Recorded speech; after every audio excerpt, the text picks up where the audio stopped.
देखिए, सोने और चांदी की कीमतों में आज 6% की गिरावट दर्ज की गई। 10 ग्राम सोने की कीमत 1,59,250 रुपए हो गई है और 1 किलो चांदी की कीमत 3,75,900 रुपए।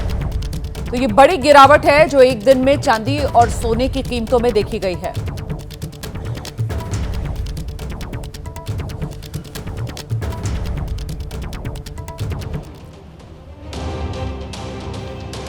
तो जो चांदी की कीमतें हैं लगातार आसमान छू रही हैं। चांदी की जो चकाचौंध है वो लोगों को चौंका रही है। और आपको ऐसे में कुछ महत्वपूर्ण जानकारियां मैं देती चलती हूं। दरअसल साल 2000 में 1 किलो चांदी की जो कीमत है वो 7,900 रुपए थी, जो 2011 तक 56,900 रुपए पर पहुंच गई। फिर देखिए आप 2025 सितंबर का ये आंकड़ा आपके सामने है। 1 किलो चांदी के दाम 1 लाख को पार कर गए। सितंबर 2025 में 1 किलो चांदी की कीमत जो है वो पहुंच गई थी 1,30,000 रुपए पर और फिर दिसंबर 2025 में ये 2,09,000 रुपए पर पहुंची। इस साल चांदी के दामों में गजब का उछाल देखने को मिला है। 29 जनवरी को 1 किलो चांदी की कीमत 4,10,000 रुपए पर पहुंच चुकी थी और ऐसे में आज देखिए ये जो गिरावट हुई है 30 जनवरी को चांदी के दाम में 34,000 रुपए से ज्यादा की गिरावट एक दिन में दर्ज की गई है और आज 1 किलो चांदी की कीमत पहुंच गई है 3,75,900 रुपए पर। आज सोना चांदी की कीमतों में ये थोड़ी गिरावट जरूर दर्ज की गई है, लेकिन कल बहुत ज्यादा उछाल आया था। चांदी तो 4 लाख के पार पहुंच गई। शादी का सीजन चल रहा है और इसके दाम सुनकर आम आदमी का सारा गणित धरा का धरा रह जाता है। देश का हर वो मिडिल क्लास परिवार इस वक्त गहरी चिंता में है जिनके घर में शादी की शहनाई गूंजने वाली। रविवार को देश का आम बजट आने वाला है और देश की आबादी का एक बड़ा हिस्सा सरकार से गुहार लगा रहा है कि सोने चांदी के बढ़ते दाम की मार से हमें बचाओ सरकार।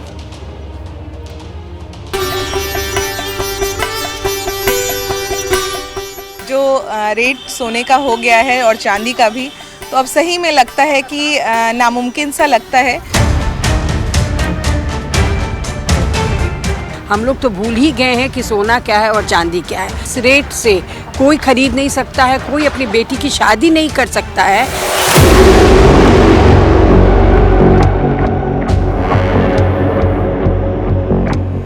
अब लग रहा है कि चांदी को गले में पहनकर उसके हार के रूप में पहना जा सकता है शायद।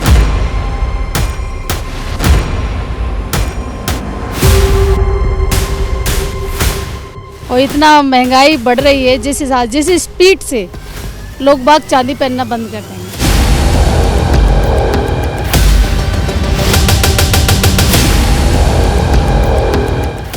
गहना कैसे खरीदोगी बहना, ये सिर्फ एक सवाल नहीं है बल्कि देश के निम्न और मध्यम वर्गीय परिवारों का वो दर्द है जिसकी पीड़ा इस वक्त सिर्फ वो समझ रहा है जिस पर बीत रही है। सोना खरीदने आए थे लेकिन सोना बहुत महंगा होने के कारण हम सोच रहे थे चांदी ले लेंगे, लेकिन भाई साहब चांदी भी अब बहुत महंगी हो गई। तो बताइए क्या किया जाए। अब चांदी भी गरीबों की पहुंच से बाहर हो गई है। कैसे बच्चों की शादी करेंगे और कैसे बहुओं को मतलब चढ़ाया वगैरह चढ़ाएंगे सोने चांदी की चीज़ें वगैरह। इस प्रकार से हमारे बस से बाहर हैं। बताइए किसने सोचा था कि सोना तो सोना, चांदी की एक पायल तक खरीदना दूर की कौड़ी हो जाएगा। 29,000, 30,000, 40,000 की चाल आ रही है। इतनी बढ़ रही है एक एक दिन में, कभी जीवन में नहीं देखा। और इस समय ग्राहक नरादार है। पूरे बाजार में आप भी घूमे हो, पूरे बाजार में कहीं आप नहीं मिला होगा। अब इसमें अगर सरकार को हस्तक्षेप करना चाहिए जिससे कि हमारे समाज के लोग, हमारे जो पायल बिछिया बनाने वाले लोग हैं, इनके सामने भुखमरी की स्थिति आ गई है।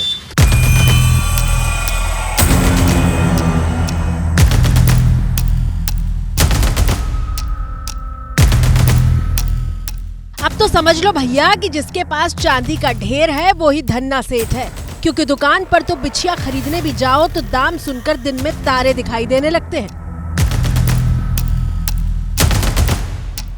अभी इसका 1500 रेट बताया जा रहा है। कुछ महीने पहले लिए थे 300 में। 300 में अभी 1500 बताया जा रहा है। बताइए हम लोग कैसे ले पाएंगे। बिहार के हाजीपुर की रहने वाली आशा कुमारी, जिनके पति महीने का 10,000 कमाते हैं, कुछ पैसे जोड़कर कभी कभी कुछ खरीद लिया करती थी, लेकिन अब वो हसरत भी पूरी नहीं हो पा रही।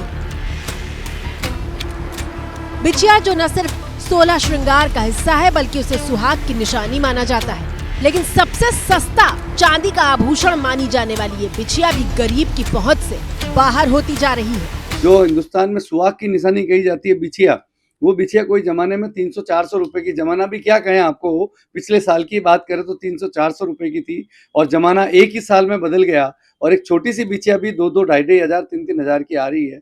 ऐसे में हम लोग बड़े मायूस है, ग्राहक भी जो है कंफ्यूज है कि इस भाव में खरीदें कैसे।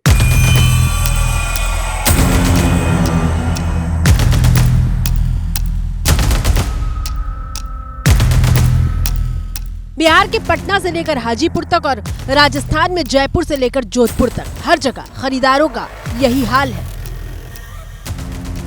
सोने और चांदी की कीमतों में बीते एक महीने में जबरदस्त तेजी देखी गई है और ये दाम लगातार बढ़ते जा रहे हैं। दामों में कोई कमी फिलहाल देखने को नहीं मिल रही है, लिहाजा आम आदमी की जेब पर, उनके बजट पर ये दाम कितने ज़्यादा घातक हो रहे हैं, कितने ज़्यादा गंभीर हो रहे हैं, ये समस्या समझने के लिए हम लोग इस वक्त पहुंच गए हैं करोल बाग में।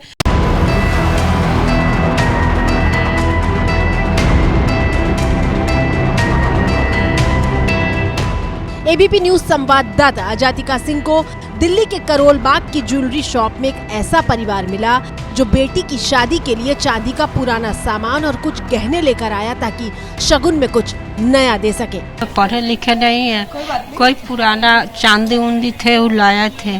लड़की के शादी है तो सोची समझ के न बेटा करेंगे, उहे देखने ने मेरा हस्बैंड ले गया तो देखेगा, चांदी चेक करेगा तो क्या रेट होगा वो बचत देख के तो लेना। कुछ हमारी पत्नी के जेवर पड़े हैं पिछला, तो मैंने सोचा इसको ही थोड़ा बेच करके जैसे भी होता है, और लड़के के शगुन फलदान के लिए हमको सामान लेना था।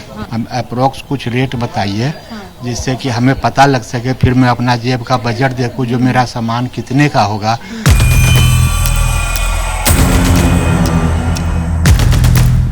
हिंदुस्तान में गहना महिलाओं के लिए उनकी खुशी का नाम है, जो पाई पाई जोड़ती हैं ताकि नया जेवर खरीद सके। लेकिन दुकानों में सन्नाटा पसरा है क्योंकि हर छोटा बड़ा गहना महिलाओं के बजट से बाहर हो चुका है। फीमेल बाइंग, जो ज्वेलरी की बाइंग है वो डिक्लाइन पे है, बिकॉज वो उनके बजट में कुछ आ नहीं रहा है। मतलब लाख 1.5 लाख में भी वो कुछ ले नहीं पा रहे हैं गोल्ड में। अगर उनका बजट है 1.5 लाख का तो 1.5 लाख में उस तरह का उनको ज्वेलरी नहीं मिल पा रहा है जो उनकी माइंड में एक्सपेक्टेशन है। तो वो जब आके देखते हैं कि 1.5 लाख में क्या आएगा, हम कहते हैं कि इतना बिल्कुल छोटा सा चीज आएगा, तो उनको वो इंटरेस्ट नहीं दे रहा है। सुन रहे हैं ना, आज से 1 साल पहले तक ये हालात नहीं थे, लेकिन अब 1.5 लाख रुपए भी लेकर दुकान पहुंचो तो बदले में जो मिलता है उसे देखकर खुशी नहीं मायूसी होती है। ग्राहक सर्राफा बाजारों में दस्तक नहीं दे रहे हैं, दुकानों पर सन्नाटा पसरा हुआ है और व्यापारी कह रहे हैं कि धीरे धीरे 6 महीने होने को आए लेकिन ये संकट कम होने का नाम नहीं ले रहा। जो कस्टमर पहले 5 से 10 लाख में अपने पूरे घर की एक वेडिंग की ज्वेलरी बना लेता था, आज उसकी मात्र एक चेन, एक कड़े या एक सेट ही आ पाता है, दैट्स ऑल। तो बना ही नहीं पा रहा है और वो मतलब कैसे अपना गुजारा करेगा। शादी में हमें कुछ पता नहीं है। इवन हमारा भी यही हाल है कि दिन में कस्टमर नहीं, हमारे पास सेल नहीं होगी तो हम क्या करेंगे।